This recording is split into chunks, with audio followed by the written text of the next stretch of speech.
શહેરમાં ગુસ્સીટો કાયદાનો ભય કેટલો પ્રબળ છે તેનો વધુ એક દાખલો સમાવ્યો છે।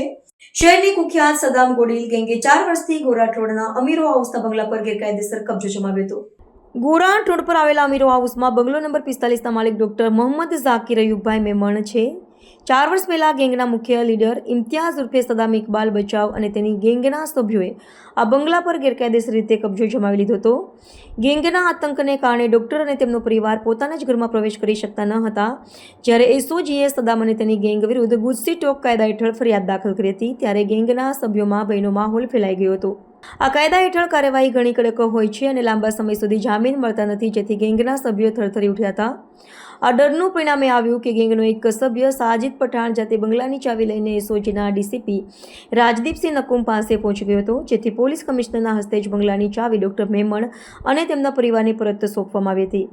આ ક્ષણે ડોક્ટર અને તેમની પત્ની ભાવુક થઈ ગયા હતા। લાંબા સમયથી ચાલી રહેલા સંઘર્ષનો અંત આવતા તેમના ચહેરા પર રાહતની લાગણી સ્પષ્ટ દેખાતી હતી। બંગલા પર પહોંચતા મેમણ દંપતીએ ડીસીપી નકુમ અને પીઆઈ સોનારાને મીઠાઈ પોતાના હાથે ખવડાવી મોઢું મીઠું કરાવ્યું હતું।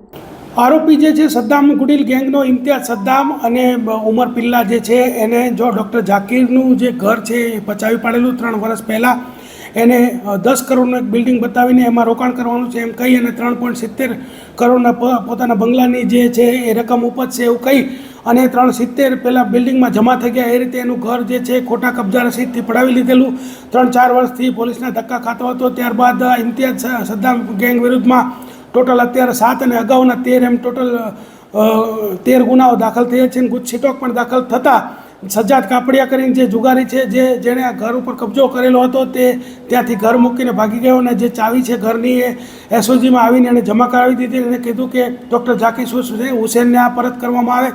ત્યારબાદ માનનીય પોલીસ કમિશનર શ્રીના હસ્તે આ ડૉક્ટર ઝાકીર હુસેનને જે છે પોતાના ઘરની ચાવી સુપ્રત કરવામાં આવી છે।